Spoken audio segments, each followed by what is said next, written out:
you played the Grammy Awards with Hmm. James Brown and Usher.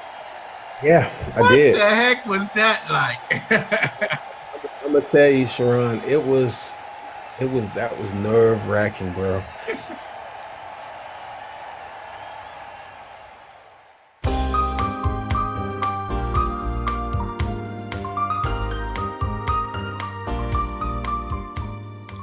Well, welcome back. Welcome back to the Extraordinary Drummer Show. As you know, I'm your host, Cheron Moore. Today, my guest, you talk about popular, you talk about being number one in the game, in the business. You know, I would like to say I watched this guy grow, but he didn't grow. He was born and he was great. That was it. There was no middle period there. From the Oh, you time he put a pair crazy. of drumsticks in his hand, he just was great. he's a up, he's a up and comer award winner over at Modern Drummer there, from the Modern Drummer magazine. He's an educator. He played on the Grammy Awards, which we're going to talk about. He played with the American Idol Tour, which we're going to talk about. His credit includes Usher, Alicia Keys, Backstreet Boys, Adam Lambert, Jordan Sparks, Lil Wayne. Of course, I said Usher and so many more. Will you help me welcome my guest today to the Extraordinary Drummer Show, Aaron Spears. Hey, What's Aaron. what's happening, man? It's a pleasure to be here with you. I'm glad to hear, man. I've been wanting to talk to you for a long time, and a lot of the fans, even the other drummers, been saying, "When you gonna get Spears? When you gonna get Spears?" Well, I appreciate that. I'm here now. I'm glad to be here. Appreciate you guys. I read somewhere where your father was a musician and Hmm. started by playing drums in the church. Yeah, absolutely. So my dad, he's to this day he still sings. He's a fantastic singer, man, and he sang and he also played percussion. He played bongos and congos here in DC. I mean, he would play with everybody. So, for me, it was great being able to see him in that light and to be around music and it's just one of those things for me where, drums just felt like this is what I want to this is where I need to be. I feel alive. Playing drums makes me, this makes me feel something. I feel connected. So my dad, like I said, he was a singer. My very first gigs for sure were me playing behind him when he would sing like Ribbon in the Sky at somebody's wedding. I would be right there, playing for him. And that's kind of how that's how things started for me in church for sure. Tell me about when did you get your first drum kit? My first drum kit, well, let me say my first real drum kit because I got pictures of me. My mom gave me a picture of me on a kit. I want to say I was maybe like two. It was the satin steel, one of those Toys R Us kit. It was terrible. It was tore up in a day, paper heads, and it was it wasn't sweet. Tell me about your mother encouraged you to take drum lessons, and after a short time, you stopped taking the lessons because you didn't I really like did. it. Yeah. So the lessons, it was cool. I look back on it now. It's like, man, that's dude was giving me the foundation, but I felt like I already knew the foundation of what he was telling me. We started with singles, so we spent half an hour playing singles, and then came back the next week and we started with doubles. And we went over our singles and our doubles, and then came the next week and we did paradiddles. And after the third week, I was like, "Ma, this is a waste of money because I know this stuff. Dude, it's not teaching me anything." And she was like, "All right, well, if you don't want to go, you don't have to." So I'd rather spend that time actually playing my drums, spending time, you know, then of course, you start out on the snare drum and, he's teaching you this and, notation and this and that, but I didn't have the patience for it. I just told my mom, I think that this dude is taking advantage. We need to get out of here. We don't need to, let's go. Let's get it. So I left, ended up leaving the lessons. About high school and you joining the jazz and the concert band. I did. What was the scene then? Oh man, it was for me. It felt like the jazz band felt like church for me. Because it was a comfortable place. It had full instrumentation. We had guitar, we had bass. We had horns, we had a piano. I mean, we had everything in jazz band. So I mean, that felt like I was literally playing, you know, at my church with musicians just playing different music. It felt the same. Concert band was very different because I wasn't. Concert band was different because it was like I wasn't playing drum set. So it's like, oh, what am I? Okay, so I'm playing timpani. Okay, cool. Okay, what am I playing? Bass drum. Okay, on this song I'm playing snare. Okay, oh, on this song I'm playing cymbals. So my teacher was really good. That's where I actually first began to learn how to read. And I'm thankful my teacher was very patient and took time to share with me and to show me, because that opened up a whole other world for me. Coming from church, it's not like we have charts where you actually are, you got to follow. We're going from A and we're going to take the down to Dakota, and we're going. It ain't that. So I was really thankful that I was able to kind of pick that up in high school and then also a little bit in college. Taking you back to, like, I can't let you get too far away from the church because that's the fun stuff. Yeah, Tell me about church and playing them shouts. How did you hold up with them shouts and them preachers hold them shouts about 45 minutes? And it'd be at man. like 160 degrees. Man, I went to a Kojic church, so I Oh, mean yeah. So it was that, it just became the norm. It was one of those things where this was gonna happen every week. It's somebody's gonna break out, and you want to make sure that you're ready. And then sometimes it would your calf muscle would feel it after a while, but it's one of those things, man, that you just kind of get accustomed to. tell me about the first band you played with, the go-go band, Butt Sweat. Do I have that right? Hey, so the go it's funny because we formed together for a talent show at in school, and that was middle school actually. We had formed together for a talent show, and we didn't. Go-go is so big here in Maryland, D.C. We didn't have a name. We're getting ready to go on stage, and we still didn't have a name. We were trying to think, what is it going to be? What can we call ourselves? What can we call ourselves? And we called ourselves Butt Sweat Band and Show.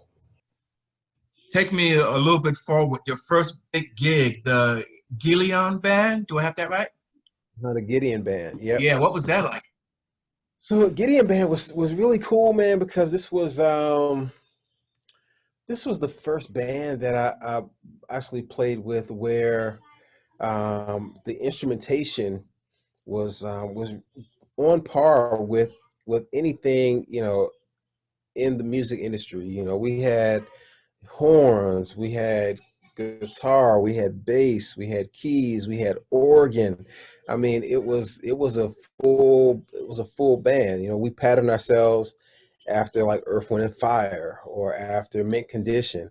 We wanted to have really hard hitting grooves and like really clever arrangements. Just a bunch of young black men, in a band together, looking after each other and really just having fun. Gideon was so cool because it was, like I said, it was really where I first where I really first understood my role as far as being in the band and making sure that I'm responsible for the other musicians that I'm playing with. Like I wanted to make sure that the things that I played, the things that I did, helped to move us along together on the same path, as opposed to me standing out so much and playing so much that it loses them or it takes away the attention from what we're doing together as a band.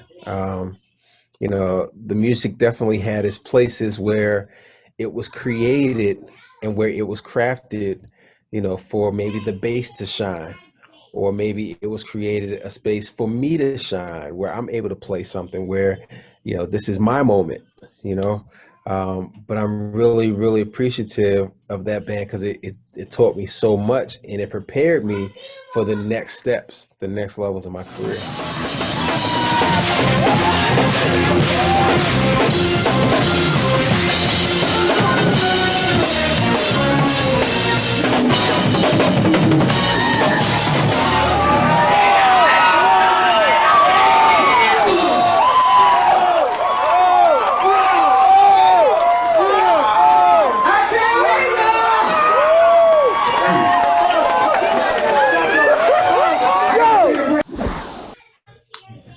Your credits a little bit.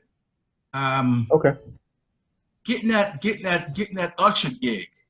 How did that come about? And I think that was one of the very first big ones for you. That was my very first big gig. Usher came about because a friend of mine was listening to the Gideon Band. He was listening to the Gideon Band CD. Gerald Hayward, another incredible drummer, was listening to the Gideon Band CD. And when he was listening to it, Usher's musical director happened to walk into his room, like his hotel room, so they can go grab something to eat. And Gerald was like, "Hey man, this is my boy is playing on this. Check it out." And he's like, "He's playing drums?" I'm like, "Yeah." "You think he'll want to play with Usher?" He's like, "Well, let's ask him." I think he would if "Oh, do you have a drummer?" He's like, "No, we're actually revamping the band, and let's give him a call." So they called me and asked me what I thought. And originally, man, I had gotten calls before to do things, but they fell through. They didn't work out.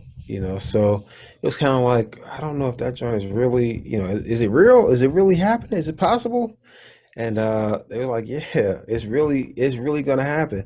If you can, send us a videotape of you playing." And I sent them a videotape. My tape was one of maybe 100 tapes that came in, and they selected me to be Usher's drummer, and that's how it started. But it all came from, like I said, the Gideon Band.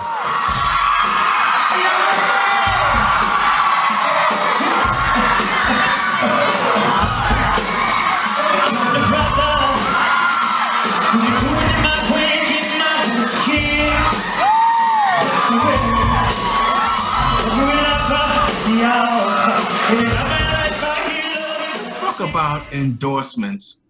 What drums are you playing and what endorsements are you doing? Sonar drums, Remo drum heads, Zildjian cymbals, uh, Zildjian sticks. I'm also endorsing the QSC mixers. I use their stuff as well. Also using Warm Audio. I have their preamps. Also connected with Randy May. Um, he makes a ton of things, man, like microphone wise. Also Earthworks microphones, use them as well. Drum dots. That's about everything. That's about everything I have. That I connected with and working with people as far as things that I need. It's been pretty cool. I'm gonna say to stand on endorsements for a second. You sure you got enough Okay. snare? You sure you got enough snare drums behind you there? That's pretty, man.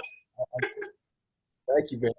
I got a few back there. I'm very, very thankful, man, for companies to look after me the way that they do. I mean, we do a thing on the show that we call Word of Advice, Okay. where I ask the drummers and the guests if they would leave a parting word of advice for the upcoming drummers, the guys that are trying to get traction in the game, Yeah, traction in this industry, and even for the guys at the next level. Would you leave them a word of advice, please? absolutely.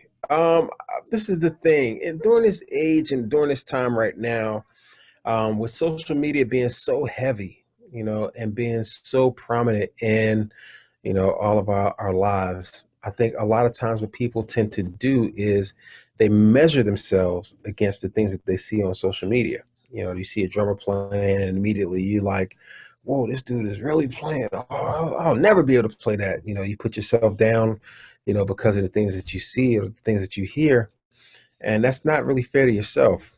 So the first thing I feel is, as you are learning and as you're growing and as you're moving, make sure that you are having fun.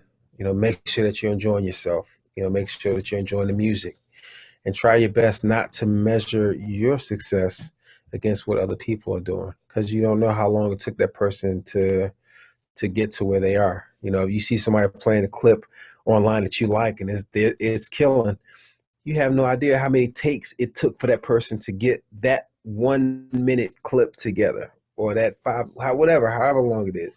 It could have took them 30 takes. It could have took them 2 weeks. It could have took a month for them to get this one clip together that you are now idolizing as the bar. So don't put too much pressure on yourself. Enjoy your journey, have fun, live your life, and enjoy the music more so than anything else. Enjoy the music. Thank you for that. One of the things that I admire about you is that you're still humble. You're still humble, man. You're number one in the game. You play with everybody. You've seen everything, been anywhere. You're still humble. Tell us about that side of you that's a man of faith, the man of God. Well, I mean, for me, the bottom line to it is this. There's so many amazing musicians, man. You see them all the time. There's so many cats that can really, really play. And I feel like for me, the only reason that I'm in the position that I'm in and people even know who I am is really because God actually worked it out for me to be in this place. So what keeps me humble is I can't take credit for what he's done. That's plagiarism. I can't be like, oh yeah, I was practicing. I'm the man. I'm the guy. I've been doing. Nah, that's not it. It's only because of what he did. It's because of the doors that he opened for me. It's also because of the doors that he closed to keep me safe. If I would have went this way, I don't know what would have happened. But he closed that door to make sure I didn't go through it, to keep me on the path that I'm on to go this way. So I can't take any credit for what he's done for me. I I'm just extremely thankful, extremely thankful. So and I always will be, and that's what it is. Hmm. There goes that humility again, that humble stuff. I mean, at least one time. Yeah, there was that time in Kansas City, You're holding yourself. I'm just joking with you.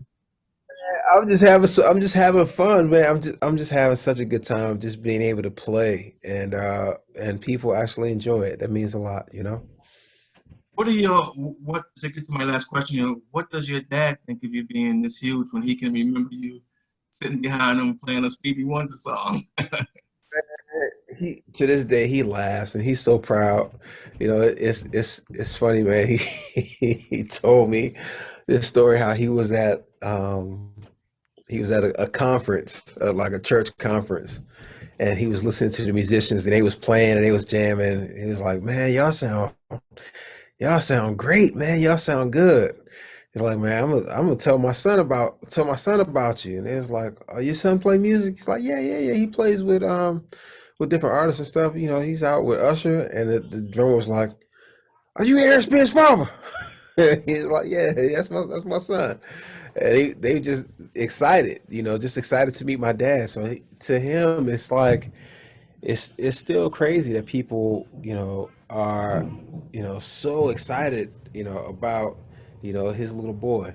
And he's super proud, him and my mom both, man. And I appreciate it because it could definitely be another way. There's a lot of people who don't have the support of their family, the support of their parents, where, they say, "Hey, I'm going to go do music. This is what I want to do. This is how I want to live my life." And their parents, disown them and say, "Oh, this is a terrible decision. I can't believe you need to go to school. You need to go into the army. You need to be," so I'm very, very thankful, man, for the support of my fam. It means a lot. In closing, what would you want your legacy to be? How would you want your legacy to be played out, to be said? Man, for me, I would want my legacy to be one where when people think about me, I want them to think that I was definitely a musician that loved to play and loved to have fun. You know, I would love for them to take note of my career and the things that I've been able to do, which is great. But even more than that, I would hope that people would know that my heart is really in inspiring and pushing the next generation. Like that's just really, really important to me. More so than anything else, I want people to be great. Everybody, you know, be your best self. Be the best you that you can be. Not the best copy of somebody else that you like, but be the best you. You know, and whatever it is that I could do to kind of help to make that happen, I think that's where my heart is, and I hope that when I'm gone, I hope that people will know that I'm someone that always pushed for that sort of positivity in everybody. Wow. I can guarantee you, speaking of us being gone, I think these guys will still be trying to figure out what the heck was Mr. Spears doing. I still ain't got that triplet down. Yeah, it's so crazy. Let me say thank you so very much for being on the Extraordinary Drummer Show. My pleasure, man. Thank you for having me, bro. I appreciate you, Sharon. You help us wave goodbye to all the audience. Goodbye. Take care. Bye bye. Thank you, Aaron.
Yeah.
Y'all give it up for Aaron Spears.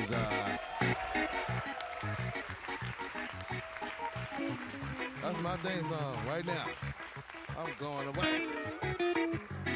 We done. I'm going away.